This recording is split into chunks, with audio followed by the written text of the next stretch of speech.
Hey everybody, welcome to our lecture for Chapter 5, which is Positive Guidance and Discipline Strategies when we talk about direct guidance. I do want to preface a couple of things in this chapter. First off, remember how you're supposed to be looking at these PowerPoints and these video lectures. You should have your PowerPoint sitting next to you, you should be watching the video lecture, and you should be taking notes as we go through it. Some of this might be a little bit blurry because of the text and the pictures I use, but I promise you if you have the PowerPoints printed out like you're supposed to have, this will make your experience a lot better. So this chapter discusses what are effective discipline strategies to use with kids at a young age. I have a couple of key ideas that I want you to know. Children aim to please and don't want to be punished.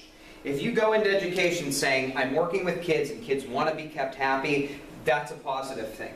Your classroom management plans and role structures really should be worded in a positive manner to make young children happy and also, more importantly, so they understand them when you're doing it.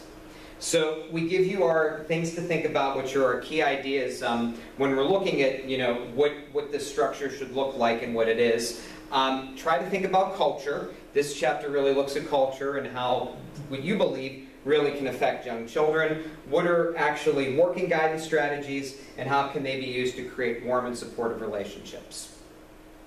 So culture is important here.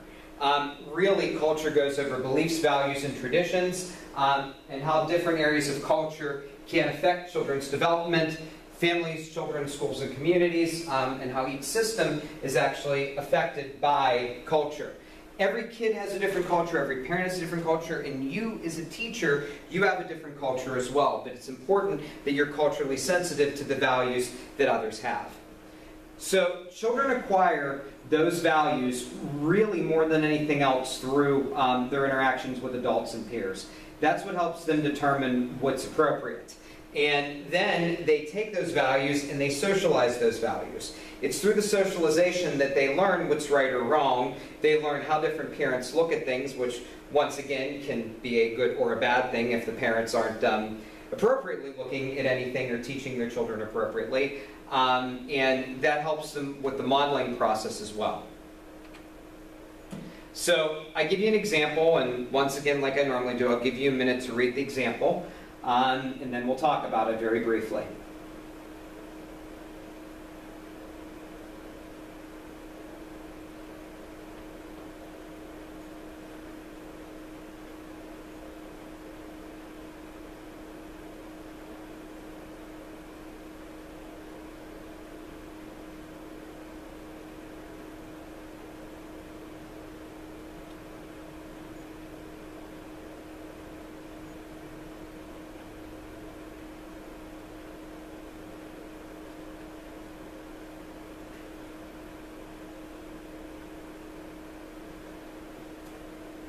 So if you read this example, you'll see that in this, Caitlin was a master manipulator. She knew how to manipulate Jerry to get exactly what she wanted from him. She wanted to make sure that she got the headphones, and she did what she could to do it. And children learn this quicker than you honestly think or expect them to be able to.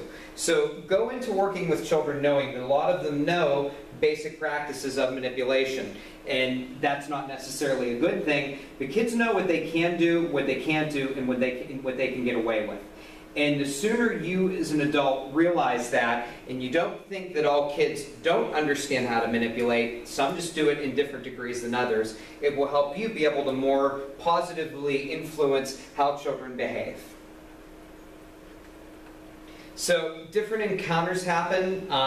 Anytime that there's something that requires adult help, it's called a guidance or discipline encounter. That's one of the big ideas on the next block of chapters. This includes helping the child understand their behavior.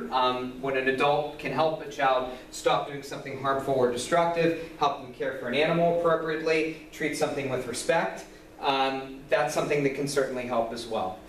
Teachers deal with this stuff every single day. Some of them can be not putting away things, disturbing group time, but some of them can be more concernful, like endangering the life of an animal, being rude to other children. You hope that we live in a no-tolerance era where we're not hitting, but we're going to talk about that later on in the class.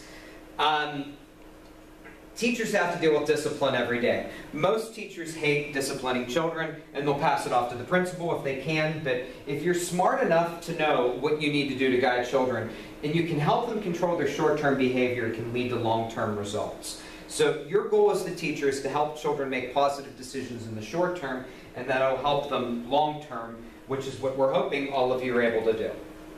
So guidance strategies are specific actions that adults use to manage these encounters. When you use a positive guidance strategy, the teacher focuses on teaching rather than punishment, meaning that they redirected inappropriate behavior, they explain limits where they're necessary, and they also can teach behaviors that are more helpful. Adults have to recognize stress, anxiety, and strong emotions. And this is all that we're going to cover for the rest of this class. We're going to look at this stuff. But this is kind of showing you what it is and why it matters and why we're talking about it now.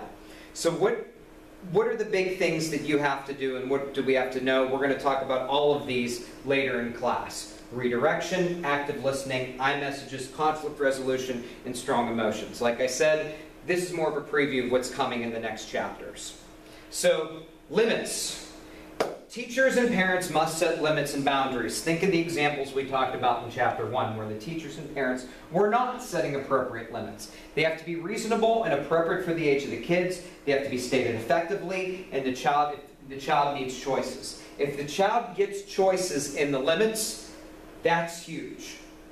And that's going to make it more effective, and it's going to help them feel like they have say over what's going on. So, one of the best strategies that you can do is you can observe what the child is doing before you say you're doing something inappropriately. Observe the behavior so you can explain it in a way that the child understands. If I see that a child is causing me a problem in the back of the room, I'm not going to call out that child in the back of the room. I'm going to quietly walk over to them. I'm going to get their attention politely. I'm going to focus and give them cues. I'm going to restate what was done in the beginning that I observed, and then I'm going to tell them why this is a rule and why you have to do a certain thing. And it's not always going to work, but that's something that you have to do. So, what should you be teaching kids to do? Honestly, these are the main things, and we're going to talk about all these. How to ask for something, how to listen and not to interrupt, how to join a group, how to put things away, how to participate in a group, how to offer an idea, what are appropriate manners for mealtime, and how a child should be able to wait their turn. So there are different things that you want to do with kids. If you can give signals, that's huge. Cues are verbal, nonverbal, or pictures or written reminders about limits. I put the stoplight picture on here because this is your stoplight system where, you know, the child is at green, they're at yellow, they're at red. Another piece of advice, I'm not necessarily a fan of the stoplight system, but don't do it for an entire class. If you do that for an entire class, you're punishing kids who don't normally deserve to be punished, and they will take it to heart. Individualized ones are good. Pictures, photographs, drawings intended to help children remember messages are also important, and they're also a good thing as well. So, give you some examples of some cues. Once again, as I've been saying, take a minute and read and look over these.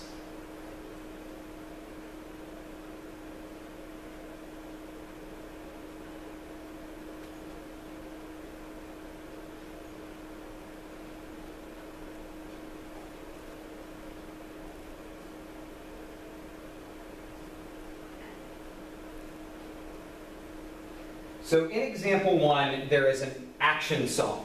So the action song is when all the kids sing and dance or do whatever they need to do to tell them that it's a transition time. You're going to find when you teach, transitions are one of the hardest things, transitioning from one activity to another, and having songs and having plans in place are going to help. The second one, if the teacher says, you know, it's about time for us to move from play to large group, even if the children are still playing and still doing it, just saying that it's going to be coming up doesn't give them a warning, and it gives them a chance to finish what they were doing. Both are appropriate cues. So children have to have encouragement more than anything else. They have to feel like if they've done something properly and they've accepted limits and they're behaving properly, they should be rewarded for it. And you have to help children basically see if they've learned what an actual limit is and they've complied with it as well. So what do you do? How do you change a situation? I'm going to give you some examples. Physical environment or time schedule is big and it's important. If you can increase the options available, sometimes that helps, and sometimes decreasing the options available helps as well. So you're going to read this first example on changing environment or time schedule.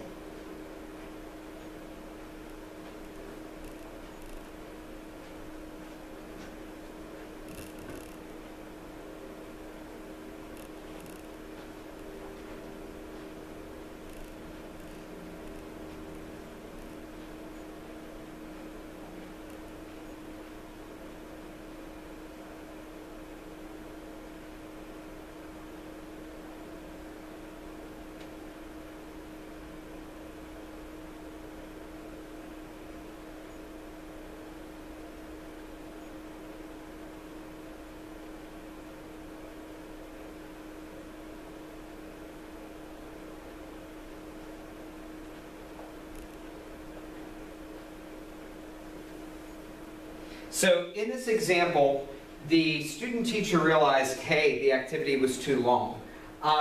When that happens, sometimes kids start squirming, start thinking about the other, what they should be doing next. When you do circle time and you have children read, or you're reading to children, you got to be careful on gauging if they can handle another chapter, and sometimes it's better to leave them hanging and waiting for more. So when you change the time schedule, sometimes that can help in being more effective for kids as well.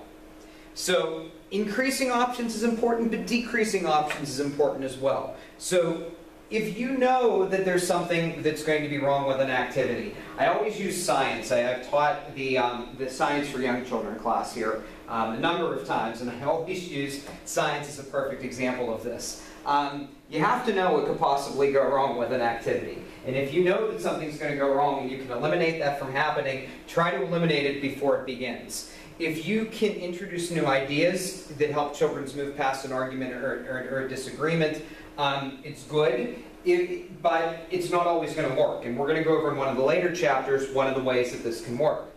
If you add new materials quietly because kids are fighting or they're arguing over, in the example with Caitlin and Jerry and the headset, they're arguing over the headset, and I quietly put another set of headsets in, it doesn't teach the lesson, but it gets them to move forward and understand that there are different options available. So sometimes you can limit choices, and too many options aren't necessarily a good thing with kids. For those of you that are working in early learning centers and you have center time, I always say that you give the kids a choice, you give them a name tag, you make them put their name on the center that they want to work at, and if they want to move to a different center, you tell them no, that was the choice you made for the day, and that teaches them a lesson about limiting the amount of choices they can have. If an activity isn't working, take it away. If kids are having problems on computers and they're deleting the work that other people are doing, use the teacher to make a judgment if you can take it away. And that's something that you want to consider as well. So you only ignore behavior to be done when it's not a safety issue.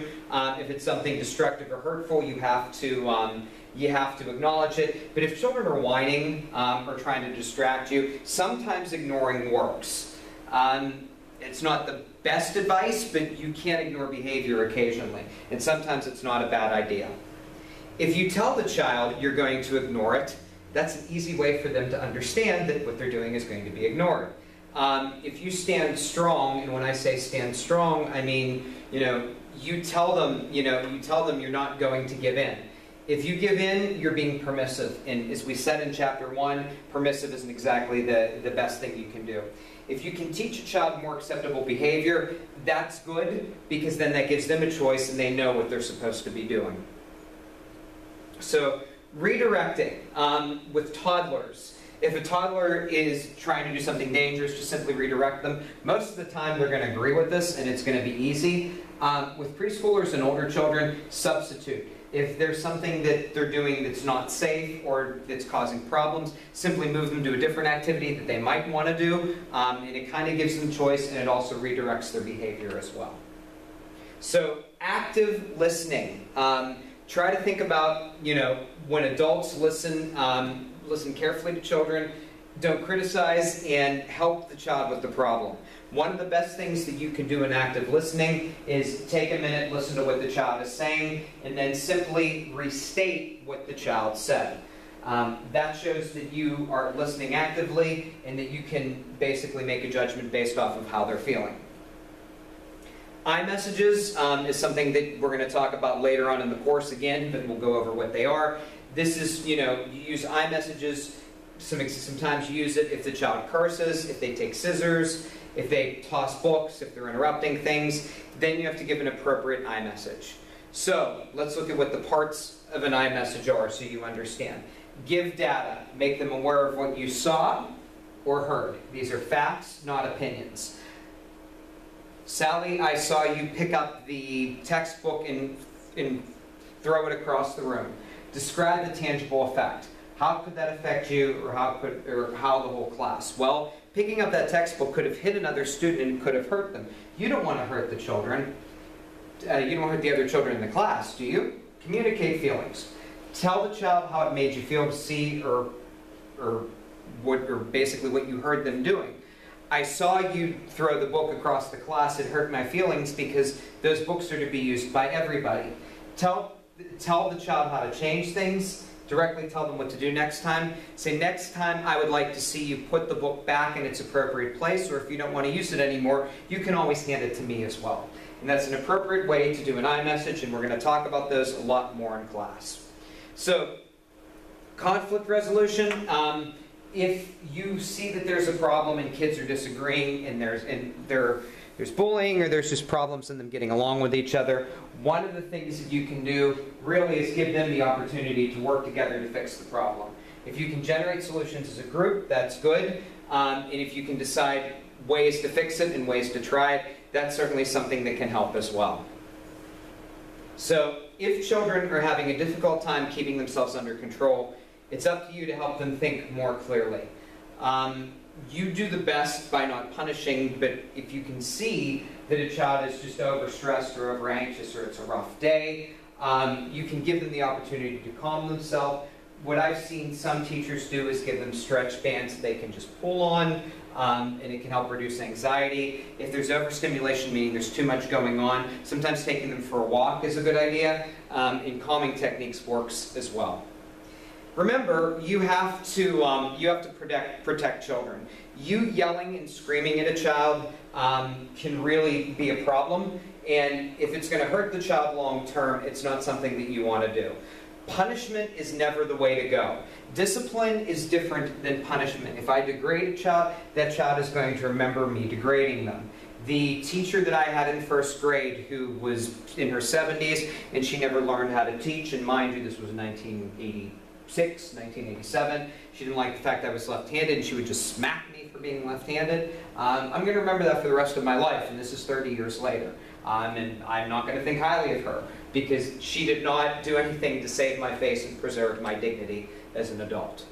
So, as I said, discipline doesn't mean punishment. The words are not interchangeable. Age does make a difference, and one of the things that you're going to have to do is determine how age does make a difference. The next chapter is an observation chapter. It's a long lecture, it's a lot of information, it's a lot of content, but this is going over this chapter thinking that you've never had EDUC 102, which some of you have, some of you haven't. I think that's important because you need to see this material if you haven't had it. If you have had it, some of this material is going to be reviewed for you. So that's it. And I look forward to you watching the next chapter and getting your discussion board feedback on this one. Thank you.